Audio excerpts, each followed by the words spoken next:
Salut à tous! Dans cette vidéo, je vais vous montrer comment configurer et installer Keyboard Maestro et configurer 2-3 petits réglages sur votre Mac pour que Fastboard tourne à merveille. Allez, c'est parti! Alors, une fois que vous avez acheté Keyboard Maestro, que vous l'avez installé, c'est-à-dire pris le point DMG, que vous avez pris le point app Keyboard Maestro et mis dans le dossier application du Finder, que vous l'avez exécuté, rentrez votre licence, on va pouvoir venir exécuter Keyboard Maestro et voir ce qui se passe. Tout d'abord, quand vous allez l'exécuter, Keyboard Maestro, et que ce soit même autre logiciel, autorisez toujours quand il vous demande. Voulez-vous autoriser? Oui. À chaque fois qu'il vous demande, autorisez-vous Core Service, UI Agent ou autre à piloter votre ordinateur. Peu importe, vous dites toujours oui s'il y a une fenêtre, vous le demandant bien sûr. Si c'est pas le cas, pas de souci. Donc une fois qu'on l'exécute, notification Keyboard Maestro. Il demande si Keyboard Maestro peut envoyer des notifications. Bon, à vous de choisir. Autoriser, bouton. Application. Moi, j'autorise. Boardmaestro.app aimerait contrôler cet ordinateur à l'aide des fonctionnalités d'accessibilité. Donc là, on va aller lui autoriser le fait qu'il puisse contrôler le Mac et l'accessibilité. Donc on va aller tout à droite. Refuser par défaut, bouton. Et on va aller une fois à gauche. Ouvrir préférences système, bouton. Ouvrir préférences système. Donc vous allez venir chercher ce bouton-là. Accès d'accessibilité, fenêtre. Ouvrir préférences. Si il vous le propose pas de panique, vous allez juste le faire à la main. Bon, normalement, il va vous le proposer. Mais si c'est pas le cas, vous allez dans Préférences système, Sécurité et confidentialité, Confidentialité. Dans le tableau juste à droite, vous allez sélectionner Accessibilité. Puis, vous allez suivre les étapes comme je vais montrer maintenant. Donc, vous allez vous décaler à droite jusqu'à entendre le cadenas, vous savez, pour déverrouiller les préférences système et pouvoir travailler dedans. Aide, pour modifier, cliquez sur le cadenas. Voilà, donc on va le valider. Entrée dialogue. On va taper notre mot de passe et on fait entrer. Aide, bouton. Une fois qu'on est bon, on se décale sur la gauche jusqu'à entendre un tableau. Empêcher les supprimer, ajouter, tableau. Voilà. On va interagir avec ce tableau et on va aller sélectionner. Il y a 2 Keyboard Maestro. Donc on va aller les sélectionner et activer les cases. Audiovan, Deezer, éditeur de Keyboard Maestro engine.app, cocher case à cocher. Voilà. Donc moi il est coché actuellement là. Et le suivant juste à droite. Keyboard Maestro.app. Cocher case à cocher. Voilà, donc moi au préalable ils étaient déjà cochés, vous ce sera pas le cas, donc vous cochez bien le Keyboard Maestro Engine et le Keyboard Maestro tout court. Une fois que cette opération est faite, on peut quitter les préférences système. Il se peut que Keyboard Maestro vous réaffiche le message une deuxième fois, voire même en anglais. Je vous montre toutes les possibilités, au moins vous n'allez pas être surpris. Keyboard Maestro alerte, image, accessibility accessor-aide. Donc là il va redemander la même chose en vous décalant vers la droite. Accessibility donne task 1, later, bouton, open préférence, par défaut, bouton. C'est exactement la même chose, regardez si on fait open préférence. Il ouvre les préférences système. Voilà, donc c'est la même chose. Il peut vous le reproposer. Donc assurez-vous bien que vos cases Keyboard Maestro Engine et Keyboard Maestro soient cochées. Et après c'est bon, vous pouvez quitter les préférences. Keyboard Maestro. Voilà. Ensuite, il peut vous proposer une fenêtre qu'on appelle d'ouverture standard. En fait, c'est une fenêtre où il vous dit bienvenue, ce que vous pouvez faire, etc. Petit conseil, ou vous faites commande W pour fermer cette fenêtre. Sachant que vous n'allez pas le démarrer tous les jours, Keyboard Maestro, ou vous allez aller complètement tout à droite, revenir une fois à gauche, c'est une case à cocher, vous la décochez. Ensuite, vous allez atterrir sur la fenêtre principale de Keyboard Maestro. Macro, zone de défi. Voilà. Vous allez juste faire un petit commande virgule pour aller dans les préférences de Keyboard Maestro, ou sinon VOM, Keyboard Maestro et préférences. Préférences.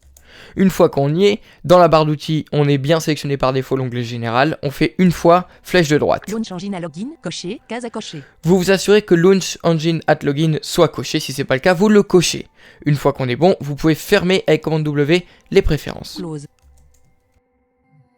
Ensuite, il se peut que Keyboard Maestro vous le demande. Si vous le demande pas, je vous conseille fortement de le faire parce qu'il va en avoir besoin pour Fastboard à l'installation. C'est autoriser le fait que VoiceOver soit contrôlé par Apple Script. Donc pour ce faire, on va ouvrir l'utilitaire VoiceOver si vous ne le propose pas via une boîte de dialogue, par exemple en faisant VO F8. Keyboard utilitaire VoiceOver, utilitaire. Par défaut, on arrive dans l'onglet général, c'est parfait. On va aller tout à droite jusqu'à entendre. Permettre à Apple Script de contrôler VoiceOver, cocher, case à cocher. Et vous vous assurez que cette case soit bien cochée. Si c'est pas le cas, vous la cochez. Ensuite, vous allez à nouveau tout à gauche pour retourner dans la catégorie d'utilitaire, tableau. Catégorie d'utilitaire tableau. On va interagir et on va venir sélectionner navigation. Sur catégorie. Une fois qu'on a sélectionné navigation, on va se rendre sur la droite. Pointeur de la souris. Jusqu'à entendre le pointeur de la souris. et il faut que vous alliez dans le menu local, Déplace le curseur VoiceOver. sélectionner déplace le curseur VoiceOver. Ça, si vous souhaitez le mettre en continu comme j'ai fait moi, ou sinon si des personnes ne souhaitent pas le mettre en continu pour d'autres raisons, par exemple vous pouvez faire une activité pour Logic Pro pour faire en sorte que quand Logic Pro s'exécute, ce mode de déplacement de curseur VoiceOver, c'est-à-dire qui suit le curseur de la souris, s'enclenche automatiquement, à vous de choisir. Mais sinon laissez-les en standard si vous en avez rien à faire, comme ça au moins tous les réglages sont bons. Ensuite, petit confort pour vous, parce que Keyboard Maestro, bien sûr, vous pouvez l'utiliser pour faire vos macros et plein d'autres fonctions. Je vous conseille cependant, si vous ne l'utiliserez pas, et même quand on va l'installer de base, il y a quelques fonctions qui sont, on va dire, un peu embêtantes des fois. Donc, en vous décalant sur le logiciel, vous allez entendre Macro, zone de défilement. macro, zone de défilement et Macro groupe, zone. macro groupe. Donc, vous allez naviguer sur l'interface jusqu'à entendre macro groupe. Vous interagissez. Entrée macro groupe, Al macro, Smart. Et le tout premier onglet, c'est All Macro. Donc il dit All Macro, mais c'est All Macro. Vous faites VO espace dessus Appuyez Al macro. pour le sélectionner. Vous sortez de l'interaction Macro groupe, zone de. et vous allez une fois vers la droite Macro, zone. sur Macro, zone de défilement. Vous interagissez. Entrée macro, zone. Et là, mon conseil, c'est de faire commande A. Select All. Donc vous allez Select All. Et vous allez faire commande supprimer. Et voilà, il aura supprimé toutes les macros. Si vous n'êtes pas un utilisateur de Keyboard Maestro ou vous comptez pas faire des macros, je vous conseille fortement de le faire pour pas être embêté par la suite, par exemple avec des raccourcis clavier ou autres, parce que par défaut, Keyboard Maestro vient avec des raccourcis pour le système. Vous pouvez vous assurer en vous décalant une fois vers la droite Vertical diviseur. et en revenant vers la gauche Macro, vide, zone de défilement. qu'il vous dit macro vide, zone de défilement, vous êtes bon.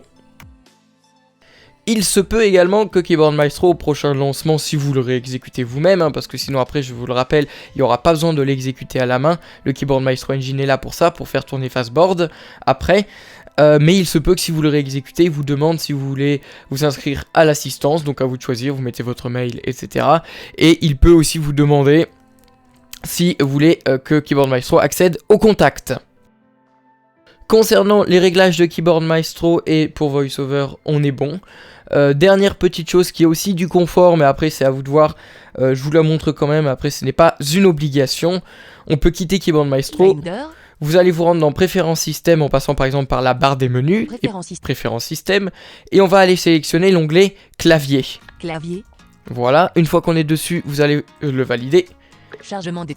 et vous allez sélectionner Raccourci, onglet. 3 sur. Raccourci. Appuyez Une fois qu'on est dans Raccourci, vous allez sur la droite jusqu'à entendre un tableau. bouton catégorie de raccourci, tableau, ligne, Et vous interagissez. Vous allez vous décaler jusqu'à entendre clavier. la catégorie clavier dans ce tableau. On sort de l'interaction. Sur catégorie. On se décale 2 fois vers la droite. Vertical. Raccourci clavier. On interagit. Entrée raccourci. Et je vous conseille d'écouter chaque raccourci. Vous avez des cases à cocher devant sur la gauche. Et à droite, le nom du raccourci avec sa commande. Donc bien sûr, en interagissant, vous pourrez changer la commande si vous le souhaitez. Moi, je vous déconseille d'utiliser tout ce qui va être les contrôles F1, F2, F3, F4, F5. Écoutez, par exemple, moi je les ai déjà désactivés. Non coché, case à cocher. Donc on entend que j'ai décoché carrément la fonction. Déplacer la cible sur la barre des menus CTRL F2. Là on entend CTRL F2. Je vous conseille de le désactiver. Ou changer le raccourci si vous souhaitez le garder, mais mettre un autre raccourci. N'utilisez pas de CTRL F1 à CTRL F8, F9, F10, F11, F12. Ne les utilisez pas, tous les FN, enfin toutes les touches F en haut plus la touche CTRL, mettez autre chose. Et ce sera, on va dire, mieux pour le confort avec Keyboard Maestro, même si ça ne changera pas grand chose. On va dire c'est qu'une question de confort. Voilà, vous pouvez quitter les préférences système. Après, un petit conseil, les amis, au niveau de la synthèse vocale, je vous conseille fortement d'utiliser la voix, donc au pire Thomas Low, donc la plus faible, ou sinon une voix de la compagnie Infovox iVox, qui permet d'avoir une plus grande fluidité et réactivité, surtout de VoiceOver, parce que sinon VoiceOver est pas très efficace. Enfin, du moins, ça fonctionne, mais il rame un petit peu si on utilise des voix un peu différentes ou un peu plus lourdes. Et peut-être par la suite, pourquoi pas utiliser les voix de Siri quand elles seront un peu plus efficaces, pourquoi pas. Et voilà, à partir de maintenant, vous pourrez installer Fastboard sans aucun souci. Toute la machine est configurée comme il faut. Si vous éteignez et rallumez l'ordinateur, Keyboard Maestro démarrera pas en arrière-plan, il restera fermé, mais il y aura le engine qui se mettra en haut à droite dans la barre des menus. Voilà les amis, si vous avez des questions, n'hésitez pas à me le poser en commentaire, par email, sur le site web, sur le Facebook. N'hésitez pas à partager également cette et toutes les vidéos de la chaîne également si ça vous intéresse. Et également abonnez-vous à tous mes réseaux de syndication, qui soient le Facebook, le site web, bien sûr vous pouvez suivre l'actualité, et la chaîne YouTube.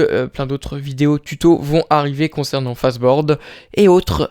Voilà les amis, et sinon moi je vous dis à la prochaine, salut, bye bye.